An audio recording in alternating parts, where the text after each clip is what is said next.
Motor kami mati bersamaan, dan di spion, aku melihat perempuan berbaju merah itu tersenyum tepat di belakang kami. Selamat datang kembali, para penikmat horor Nusantara. Pernahkah kalian melewati sebuah jembatan di tengah malam, lalu tiba-tiba merasa seperti ada yang membuntuti dari belakang? Suara langkah yang tak terlihat, bayangan merah di sudut mata, dan perasaan dingin yang menusuk dada tanpa sebab. Malam itu, kami hanya ingin pulang lebih cepat. Namun satu jembatan tua mengubah segalanya. Sebuah teror yang selama ini hanya menjadi bisik-bisik warga, akhirnya kami alami sendiri. Sebuah kisah tentang dendam, kemarahan, dan arwah yang belum menemukan keadilan. Dan selamat datang di channel Mas Alex Misteri.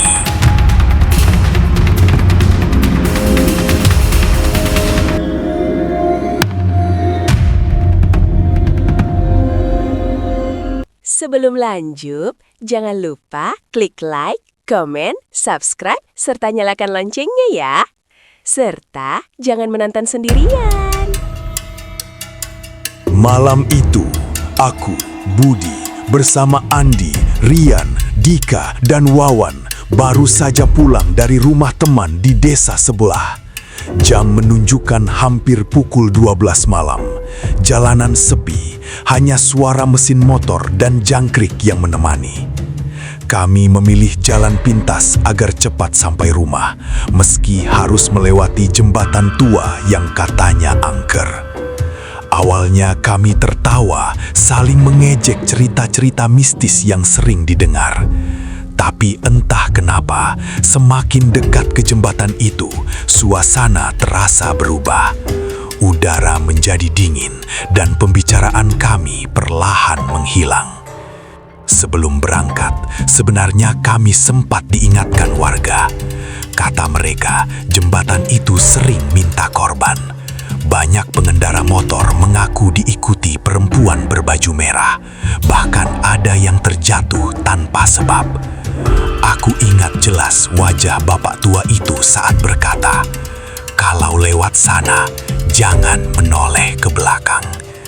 Saat itu kami hanya mengangguk tanpa percaya.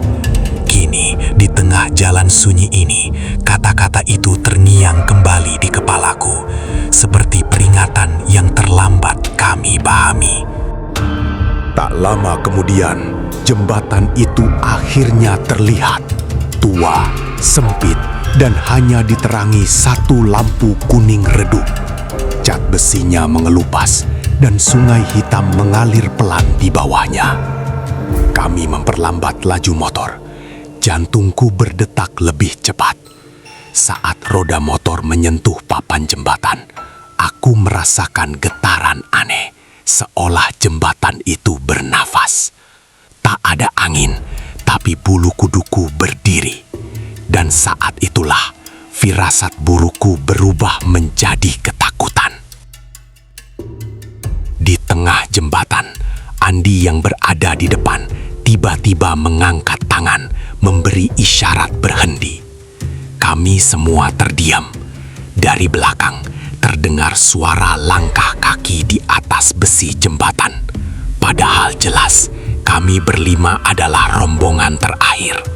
Suara itu pelan, namun semakin mendekat. Nafasku tercekat. Aku ingin menoleh, tapi teringat pesan warga. Dika mulai berbisik doa, sementara Wawan terlihat gemetar memegang setang motor. Tanpa sadar, Rian melanggar pantangan. Ia menoleh ke belakang. Seketika wajahnya pucat. Dengan suara bergetar, ia berkata, "But, ada perempuan. Aku ikut melirik sedikit melalui spion. Di sana, berdiri sosok perempuan berambut panjang, mengenakan gaun merah kusam. Kakinya tidak menyentuh lantai jembatan. Matanya hitam kosong, menatap kami satu persatu. Saat tatapan itu bertemu denganku, tubuhku seperti terkunci. Tiba-tiba, satu persatu motor kami mati. Mesin seolah kehilangan nyawa. Suara langkah itu kini tepat di belakang kami. Perempuan itu tersenyum, senyum yang tidak wajar. Mulutnya terbuka terlalu lebar. Dika berteriak histeris, sementara Andi mencoba menstarter motor berkali-kali. Aku bisa merasakan hawa panas bercampur amis, seperti darah. Sosok itu perlahan mendekat, dan dari balik rambutnya terdengar suara tangisan lirih yang berubah menjadi tawa. Wawan tiba-tiba terjatuh dari motornya, seperti didorong sesuatu. Tubuhnya terseret beberapa meter. Kami berteriak memanggil namanya, tapi suara kami seperti tertelan kabut. Perempuan berbaju merah itu kini melayang di atas Wawan. Rambutnya menjuntai hampir menyentuh wajahnya. Aku melihat jelas kuku panjang berlumur darah. Dalam kepanikan, aku membaca ayat-ayat yang aku hafal sekuat tenaga, berharap perlindungan datang. Seolah tersandar oleh doa, motorku tiba-tiba menyala. Aku berteriak menyuruh yang lain kabur. Satu persatu, motor kembali hidup. Kami meninggalkan Wawan sejenak, namun Andi menariknya dengan paksa naik ke motor. Dari belakang, terdengar jeritan marah yang memekakkan telinga. Saat aku menoleh sekilas, perempuan itu berubah wujud. Wajahnya rusak, lehernya patah, dan gaun merahnya basah oleh darah. Kami berhenti jauh dari jembatan. Nafas terengah, tubuh gemetar. Wawan pingsan, sementara Rian muntah di pinggir jalan. Kami semua sadar, apa yang kami lihat bukan halusinasi. Itu nyata, dan itu belum selesai. Karena sejak malam itu, aku sering bermimpi tentang perempuan berbaju merah yang berdiri di jembatan. Menatapku, seolah berkata bahwa dendamnya belum terbalaskan. Dan apa yang kami alami malam itu hanyalah awal dari teror yang lebih mengerikan. Keesokan harinya, kami berlima sepakat tidak berangkat kerja dan kuliah. Wawan masih lemas, wajahnya pucat seperti kehilangan sebagian jiwanya. Ia mengaku semalaman demam tinggi dan terus mengigau, menyebut kata merah, darah, jembatan. Aku sendiri merasakan sakit di tengkuk seperti bekas cengkraman. Anehnya, tidak ada luka fisik, tapi rasa dingin itu menetap. Kami sadar kejadian semalam bukan sekedar teror lewat. Ada sesuatu yang menandai kami, dan itu belum selesai. Malam berikutnya, mimpi buruk datang silih berganti. Dalam tidurku, aku kembali berdiri di jembatan itu. Perempuan berbaju merah berdiri di hadapanku. Kali ini wajahnya jelas, cantik namun penuh luka. Darah mengalir dari matanya. Ia berbisik lirih, "Aku tidak bersalah." Aku terbangun dengan keringat dingin, mendapati bekas kuku merah di lenganku. Sejak saat itu, aku yakin arwah itu mencoba berkomunikasi, bukan sekedar menakut-nakuti, tapi menyampaikan sesuatu. Dengan rasa takut yang bercampur penasaran, kami memutuskan kembali ke jembatan itu di siang hari. Kali ini bersama seorang warga yang dituakan, Pak Sastro.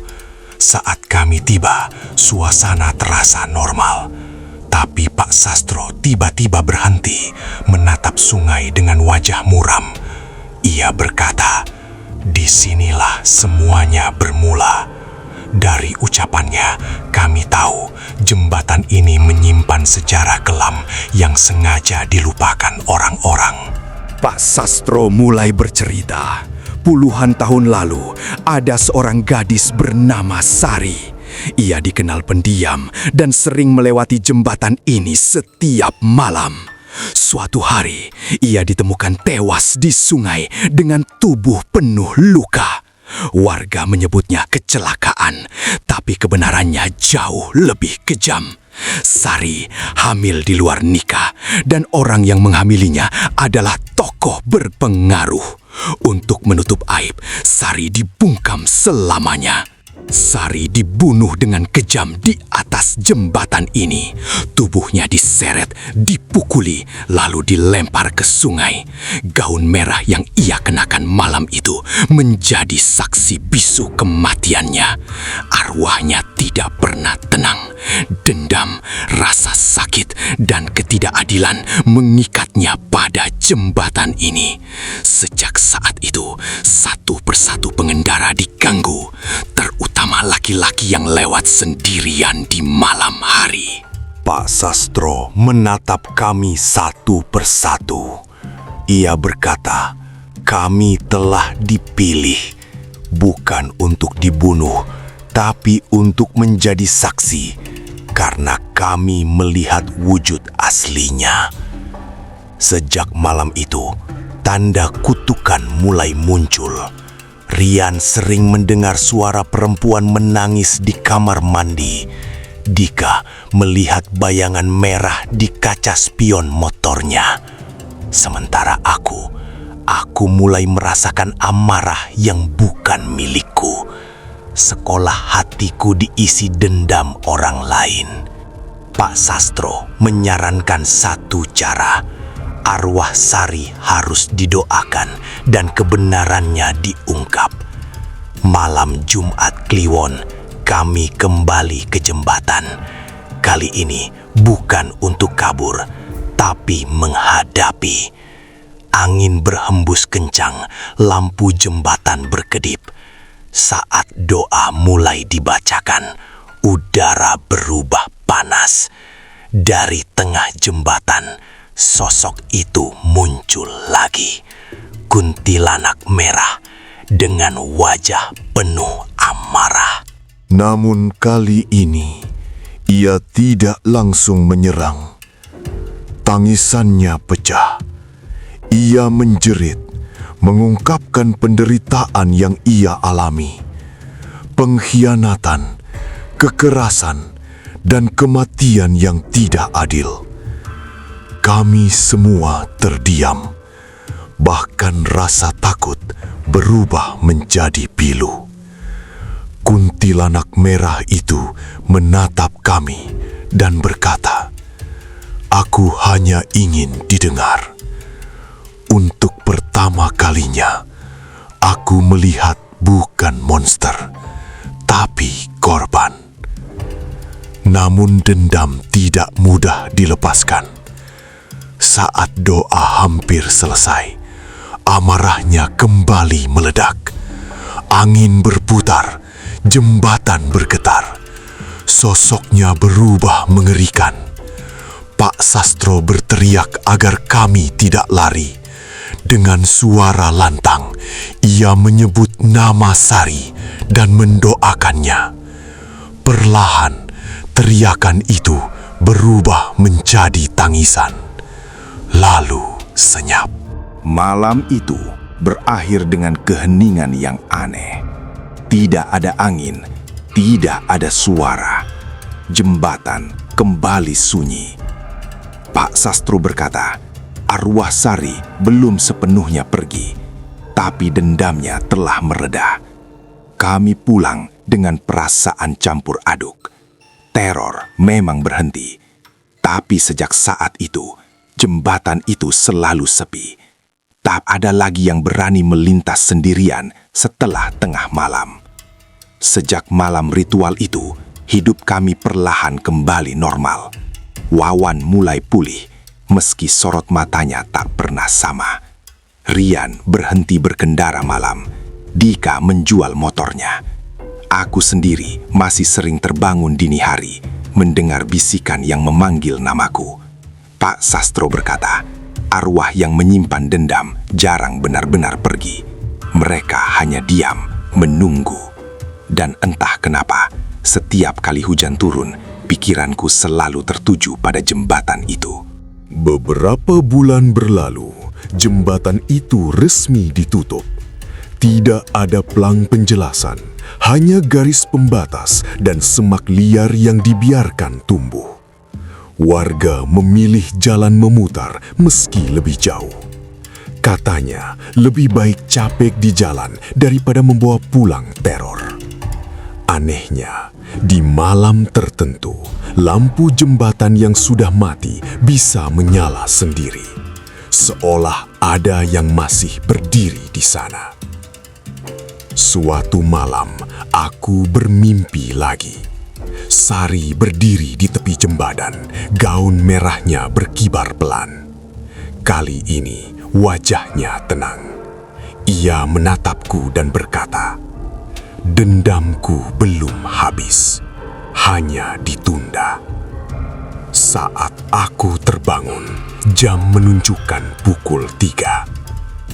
Di luar, hujan turun deras. Dan dari kejauhan, samar-samar, terdengar suara tangisan perempuan. Beberapa minggu kemudian, kabar itu datang. Seorang pengendara motor ditemukan jatuh di dekat jembatan lama. Tidak ada bekas tabrakan, tidak ada saksi. Wajahnya pucat, matanya terbuka lebar seolah melihat sesuatu yang mengerikan sebelum mati. Warga kembali berbisik. Mereka menyebut satu nama yang sempat terlupakan. Kuntilanak Merah. Pak Sastro akhirnya mengungkap satu hal terakhir. Pelaku yang membunuh Sari dulu tak pernah dihukum. Ia hidup makmur dan kini telah meninggal dengan tenang. Namun dosa itu menurun kepada darah dagingnya. Arwah Sari tidak membari buta. Ia mencari mereka yang membawa dosa lama. Dan jembatan itu menjadi gerbangnya untuk menuntut balas. Pak Sastro memperingatkan kami untuk tidak lagi mendekati jembatan itu. Ada dendam yang tak boleh diusik, katanya. Karena semakin sering disebut, semakin kuat ia bertahan. Aku mengerti sekarang. Teror itu bukan sekedar hantu. Ia adalah luka yang tak pernah disembuhkan.